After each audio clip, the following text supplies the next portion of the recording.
있잖아요. 현대 과학에서 가장 강력한 도구 중 하나가 사실은 말이죠.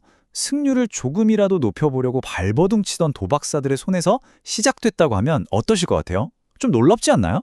자, 오늘 바로 그 이야기를 한번 제대로 파헤쳐 보겠습니다. 모든 것의 시작은요, 한 도박사가 마주했던 정말 겉보기엔 되게 간단해 보이는 그런 선택이었어요. 그런데 말이죠, 그 뒤에는 어마어마한 수학적인 진실이 숨어 있었던 겁니다. 자, 그럼 이 퍼즐을 제가 여러분께 한번 직접 던져볼게요. 지금 주사위 3개로 굴리는 거예요. 어떤 숫자의 합에 돈을 거는 게 과연 더 유리할까요? 잠깐 한번 생각해 보세요. 자, 보시는 것처럼 선택지는 2개입니다. 합이 9가 나온다, 아니면 합이 10이 나온다. 언뜻 보면 뭐 거기서 거기 같지 않으세요? 9나 10이나? 경우의 수도 비슷할 것 같고. 과연 어느 쪽이 진짜로 정말로 더 유리한지 지금부터 그 미스터리를 한번 파헤쳐 보겠습니다. 자, 여기서 역사 속 첫 인물이 등장합니다. 바로 지롤라모 카르다노라는 사람인데요. 이 사람이 그냥 수학자이기만 한 게 아니었어요. 자기 돈을 걸고 직접 게임을 하던 아주 열렬한 도박사이기도 했죠. 그런데 이 사람이 게임을 계속 하다 보니까 뭔가 이상한 거예요. 자기가 계속 지는 쪽이 있다는 걸 경험으로 알아챈 거죠. 직관이랑 뭔가 다르다는 걸 느낀 겁니다. 자, 그래서 정답은 뭐였을까요? 바로 이겁니다. 카르다노가 이걸 직접 수학적으로 다 계산을 해본 거예요. 그랬더니 합이 10에 거는 게 216번 중에 27번, 합이 9는 25번. 그러니까 합이 11 확률이 아주 약간, 정말 아주 약간 더 높았던 거죠. 바로 이 정말 사소해 보이는 차이가 길게 보면 승패로 완전히 갈라놓는 결정적인 한 방이었던 겁니다. 자, 그럼 이제 확률의 역사를 한 단계 더 위로 끌어올렸던 그 다음 퍼즐로 넘어가 볼까요? 이번 문제는요, 사실 훨씬 더 오래전부터 있었던 문제입니다. 이게 바로 그 유명한 점수 문제라는 퍼즐인데요. 이게 수많은 천재들을 진짜 오랫동안 괴롭혔던 문제예요. 왜냐하면 이 질문 자체가 확률적으로 생각한다는 게 뭔지 그 핵심을 정통으로 찌르고 있었거든요. 자, 상황을 한번 간단하게 정리해 볼게요. 그래야 딜레마가 뭔지 확 와닿으실 테니까요. 여기 보세요. 두 선수가 있는데 먼저 3라운드를 이기면 상금을 다 가져가는 게임이에요. 그런데 갑자기 게임이 중단됐습니다. 그때 점수를 보니까 A 선수는 2승, B 선수는 1승. 자, A는 이제 딱 한 판만 더 이기면 되고 B는 2판이나 이겨야 하는 상황이죠. 이럴 때 상금을 어떻게 나누는 게 가장 공평할까요? 자, 이걸 보면 대부분의 사람들이 뭐라고 생각하냐면요. 점수가 2대1이니까 상금도 그냥 2대1로 나누면 되는 거 아니야? 이렇게 직관적으로 생각하기 쉽죠? 그런데 말입니다. 그게 틀렸다는 겁니다. 바로 이 지점 때문에 이 문제가 그렇게나 오랫동안 사람들을 괴롭혔던 거죠. 바로 이 부분이 이 문제의 핵심입니다. 정답은 지금까지 어떻게 됐냐가 아니라 앞으로 어떻게 될 수 있냐에 달려 있었던 거예요. 즉, 과거의 점수가 아니라 미래의 가능성을 봐야 했다는 거죠. 지금 보시는 이 그림이 바로 만약 게임이 계속됐다면 일어날 수 있었던 모든 시나리오를 보여주는 겁니다. 이 논리를 제가 쉽게 풀어드릴게요. 자, 이 게임이 끝나려면 최대 2라운드가 더 필요하죠? 그럼 앞으로 2라운드 동안 일어날 수 있는 모든 경우의 수를 한번 생각해 보는 거예요. 4가지가 있겠죠? A가 이기고 또 A가 이기거나, A가 이기고 B가 이기거나, B가 이기고 A가 이기거나, 아니면 B가 연속으로 2번 이기거나. 자, 이 4가지 시나리오 중에서 A가 최종 우승하는 경우는 몇 가지일까요? 무려 3가지입니다. B가 우승하는 경우는요, 마지막에 연속으로 2번 다 이기는 단 한 가지 경우밖에 없죠. 그렇기 때문에 모든 가능성을 공평하게 따져보면 A가 이길 확률이 B보다 3배 높은 겁니다. 그래서 가장 공정한 분배는 3대1이 되는 거죠. 정말 놀랍지 않나요? 자, 이제 시간 여행을 좀 더 해서 17세기로 가보겠습니다.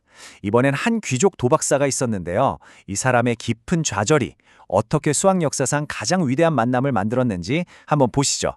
그의 이름은 바로 피에르 데메레 기사였습니다. 메레가 정말 답답했던 거예요. 평생 동안 이건 무조건 이기는 게임이야 라고 믿고 돈을 걸었는데 현실은 계속 돈을 잃기만 했거든요. 도대체 왜? 내 계산이 뭐가 틀린 거지? 이 질문, 이게 그냥 단순한 푸념이 아니었습니다. 바로 이 질문이 확률이론이라는 새로운 세계의 문을 활짝 열게 된 거죠. 이 과정이 정말 드라마틱합니다. 보세요. 1번, 드메레라는 도박사가 좌절에 빠져요. 2번, 이 문제를 들고 당대 최고의 천재였던 블레즈 파스칼을 찾아갑니다. 3번, 파스칼도 이게 만만치 않다는 걸 알고 혼자 끙끙 앓는 대신 또 다른 천재, 바로 피에르 드 페르마에게 편지를 보내서 도움을 청하죠. 그리고 마지막 4번, 이 두 천재가 주고받은 바로 그 편지들 속에서 마침내 우연이라는 것을 수학으로 분석하는 학문, 확률 이론이 탄생하게 된 겁니다. 정말 대단하죠? 자, 그래서 파스칼과 페르마가 계산한 결과가 어땠을까요? 정말 충격적이었습니다. 드메레가 평생 이기는 게임이라고 믿었던 그 24번 던지기. 승률이 50%가 안 됐던 거예요. 고작 49.1%. 정말 아주 미세한 차이지만 이 말은 뭐냐? 길게 보면 무조건 반드시 질 수밖에 없는 게임에 평생 돈을 걸고 있었다는 뜻이죠. 그런데 진짜 마법 같은 순간이 바로 여기입니다. 딱 한 번, 정말 딱 한 번만 더 던져서 시도 횟수를 25번으로 늘리면요. 승률이 50%를 넘어서 50.5%가 됩니다.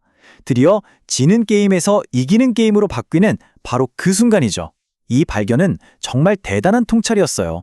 수학이라는 도구로 우연의 벽을 넘을 수 있다는 걸 똑똑히 보여준 사건이었으니까요. 자, 이제 이런 도박 문제들을 푸는 것에서 한 걸음 더 나아가서 이런 해결책들이 어떻게 확률론이라는 거대한 수학의 한 분야로 자리 잡게 됐는지 그 과정을 한번 따라가 보겠습니다. 이 흐름을 보시면요. 마치 거대한 건물을 짓는 것 같아요. 16세기에 카르다노가 던진 작은 불씨가 17세기에 파스칼과 페르마를 만나면서 체계적인 이론이라는 뼈대를 갖추게 되고요. 그 위에 18세기에 베르누이 그리고 라플라스 같은 거장들이 살을 붙이고 다듬으면서 마침내 확률론은 현대 수학을 떠받치는 아주 중요한 기둥 중 하나로 우뚝 서게 된 겁니다. 그리고 여기서 우리가 꼭 알아야 할 정말 중요한 개념이 하나 나옵니다. 바로 큰 수의 법칙이라는 건데요. 베르누이가 정리한 이 법칙은 아주 간단해요. 동전 던지기 같은 걸 한두 번 할 때는 뭐가 나올지 모르잖아요. 완전 혼돈이죠.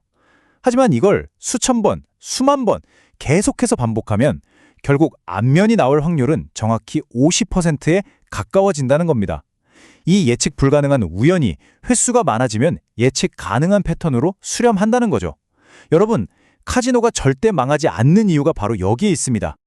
자, 그렇다면 이 오래된 도박사들의 이야기가 지금을 사는 우리랑 도대체 무슨 상관이 있을까요? 이제부터 그 어마어마한 영향력을 한번 확인해 보시죠. 정말 생각할수록 신기하지 않나요? 카지노에서 어떻게든 이겨보려고 만든 이 수학적인 도구가 이제는 우리 세상을 이해하는 가장 근본적인 토대가 되었다는 사실 말입니다. 도박사의 욕망에서 시작된 아이디어가 이 세계의 불확실성을 파악하고 미래를 예측하는 가장 강력한 과학적 도구가 된 거죠. 오늘날 확률은요, 정말 안 쓰이는 곳을 찾기가 더 힘들 정도입니다. 여기 보시는 것처럼요, 우리가 매일 보는 일기예보, 내일 비 올 확률 80%, 이게 다 확률이죠. 새로운 약이 효과가 있다는 걸 증명하는 의학 실험도 그렇고요. 또 보험이나 금융시장에서 위험을 계산하는 것도 전부 확률입니다. 심지어 눈에 보이지도 않는 원자들의 세계를 설명하는 양자 물리학의 심장부에도 바로 이 확률이 자리 잡고 있죠. 이제 확률 없이는 현대과학도 우리 사례도 돌아가지 않는다고 해도 과언이 아닙니다. 어떠셨나요? 한 도박사의 질문에서 시작된 이 거대한 지적 여정 정말 대단하지 않나요? 자, 오늘 이야기를 마무리하면서 여러분께 마지막으로 질문 하나를 던지고 싶습니다. 이제 확률이라는 게 어디서부터 왔는지 알게 되셨잖아요. 그렇다면 앞으로 여러분의 일상 속에서 다음번엔 또 어떤 모습의 확률과 마주치게 될까요? 한번 주위를 둘러보세요.